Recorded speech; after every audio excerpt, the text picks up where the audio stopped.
So, let me put this down. Welcome to my channel if you haven't been here yet. I've been saying, oh, by the way, it's Bianca, the baddest with the fattest. The baddest with the fat. Ooh, I'm clapping loud as fuck like it ain't 2 in the morning. Anyways, yes, y'all, my hair is long now. A bitch got itches. But y'all not here for that. Y'all not here to look at this amazing, beautiful, sexy, wonderful face. Y'all here for the tea. And the tea is, this is my story time on how I ended up doing 19 months in prison. Let's get into it. All right, y'all. So, basically, I met this dude. Let's call him Chad. And he was a broke-ass nigga. Because, you know, we all fuck with broke-ass dudes.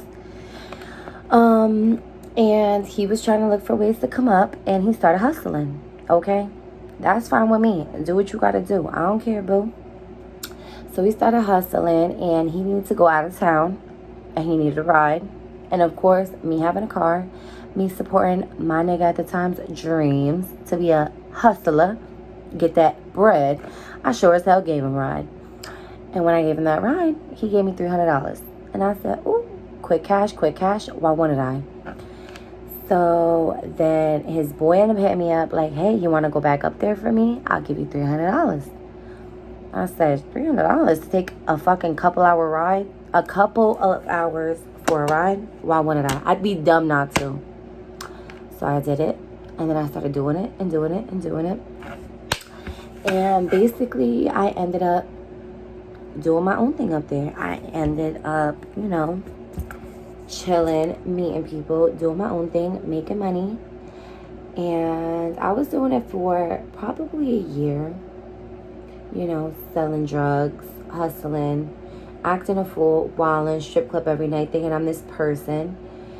And mind you, me and this dude ended up breaking up because he had got money. He started acting a fucking fool and he left my dumb ass. So, whatever. That dude ended up getting locked up for whatever reason. And I started doing my own thing up there because I said if they could make, just because I'm a girl, all these guys out here, y'all know all these guys out here, they be sitting here selling drugs, living their best life. And you got to sit back. I want fast money too. And that's exactly what I did. I went and got me some fast cash, y'all.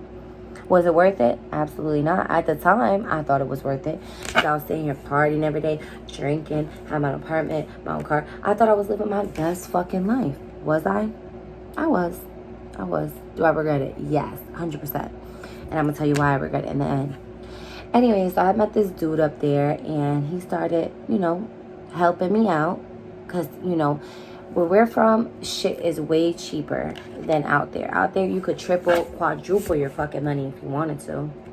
So, I met this dude. You know, we started chilling, whatever. He started doing what he had to do. And I would just go up there and give him what he needed. So, eventually, I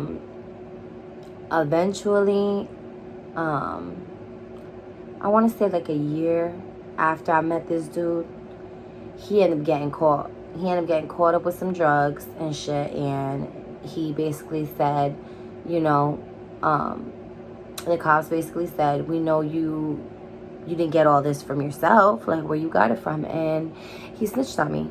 So, I want to say it was like June 6th. Because my friend Bucks had just died. And it was the day of his funeral. I was supposed to leave for Florida. And I ended up being greedy. And I said, I'm going to go up there. I'm going to get some money. And then I'm going to come back home. And I ended up going up there. And it ended up being a setup. He ended up setting me up. I got arrested. And, like, the SWAT team ran down on me with their guns drawn. It was fucking nuts. I don't know if it was a SWAT team. It was, like, the DA. I don't fucking know. It was, like, the drug task force. That's what it was. They ended up running down on me. Hella fucking guns drawn at me. It was like the scariest moment of my life. The funny thing is though, like they started throwing hella smoke bombs and I thought to myself, we're dying. Like this is North Korea hitting us with smoke bombs. And that's what I thought. Like literally when that shit happened, I thought to myself, that was the first thing, that North Korea, because that was like when we was beefing with North Korea and all that shit. I'm like, oh yeah, it's over for me. They getting my ass. But then they fucking dragged me out of my car and locked my ass up. Comes to find out, I get down to the station. Comes to find out, the guy set me up. He said that I was basically like forcing him to sell drugs for me. He was saying that I was violent. Mind you, me and him had a deal. Like, he did what he did, I did what I did, and that was it. Like, that was just the deal we had. Like, he made money, I made money, and it was cool. But he got caught up, and he thought by snitching on me, it was gonna help him, and it didn't. So, yeah, I ended up getting locked up, and I ended up having court the next day. I had to stay overnight in jail. I was fucking sick. I was scared. I was crying. I didn't know what was gonna happen. I've never been locked up. I've never been arrested. I never even had an outstanding fucking parking ticket. Like, so, yeah, so the next day I ended up having court, and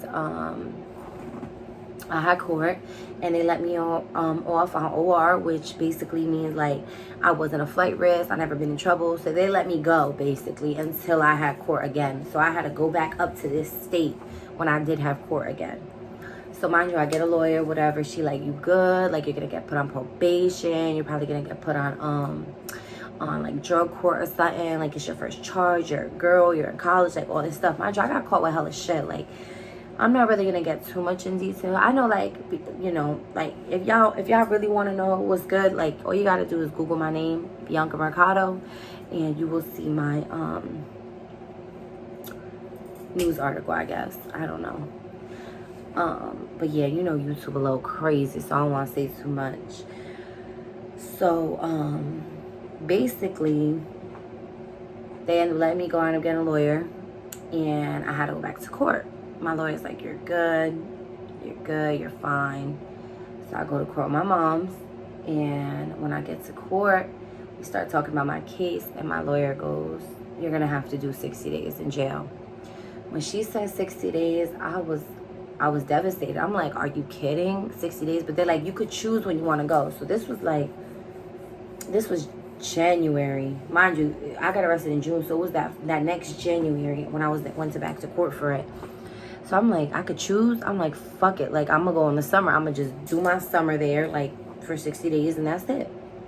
Whatever, I'm chilling in the lawyer room, whatever. She ends up coming back. She like, I got it confused. Like, the prosecutor giving you 3 years. 3 years? Me? 3 years? 3 to 10 years I could serve? Oh, nah.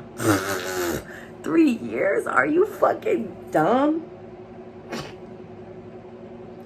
I was shooketh. I was so shooketh. I was crying. My mom was crying. We did not know what was going to happen. Honestly, we had no clue. Like, and then they said they was taking me right then and there to go to jail to serve my 3 years. Are you dumb? I begged and begged and begged and pleaded with the prosecutor. Please let me go home for 2 weeks. Let me say goodbye to my family. Let me do all this. Let me get my shit together. I had long ass nails. My wig up. You know what I'm saying? Like, let me get my shit together. Like, my man's at home. All this stuff. Like, please let me get my shit together. So he said yes. He agreed to it. So whatever. We finished it up, and the judge basically said, we have this program. It's called the work camp program. Basically, every day that you work is a day off your sentence. So since I was doing 3 years, every day I work would be a day off my sentence. So it would cut my time in half, which would give me 19 months roughly, which is what I ended up serving because I was working every day. And yeah, I went home for 2 weeks, and on January 25th of 2019, I turned myself in. And I just got home July 28th, so that's roughly almost 19 months. Yeah, that's basically what happened. It's a pretty crazy story. Jail, on the other hand, I'm not going to say that it was hard. I'm not going to sit here and lie to you like these rappers. I'm not going to say it was the toughest thing on the planet, because it wasn't. The hardest part, I'm getting a little emotional. The hardest part going to jail was definitely being away from your family.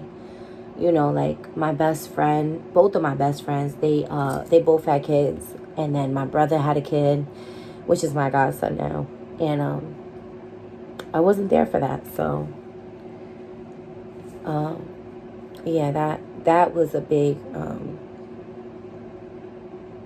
that took a lot out of me. I say a lot. But yeah, that was basically hard. I met a lot of people in there. The state I was in, it was a lot of drug addicts there. So I kind of learned my lesson because I ended up losing both of my uncles to heroin overdoses. So, you know. But yeah, jail it wasn't bad. It was just being 6 hours away from my family. I was all the way up by Canada. Mind you, I live in Jersey. So that was the hardest part, to be honest. Just being away from my family, being away from my boyfriend. But, you know, I got through it. I basically stood busy. I cut hair twice a month for the girls in the jail. I was the rec representative. I helped girls win points to like cash in for snacks or whatever by playing tournament games. I was working every day. It wasn't a bad jail. It was just being away from my family. That was really hard.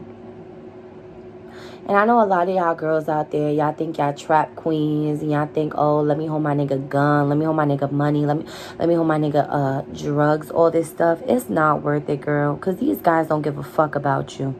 Even your friends don't give a fuck about you. Because let me tell you, when I went to jail, I had tons of friends, hundreds of friends. And guess what? When I went to jail, them niggas was gone. I had a strong 5. People I thought would never leave my side left me. And you act like I was doing life. I was doing 19 months and you left me. I'm not sitting here asking for money. I wasn't sitting here asking for a handout. But, you know, you learn. You learn who's there for you. You know what I'm saying? You learn that you just miss things that you honestly, like, you would never think you would miss. Like showering.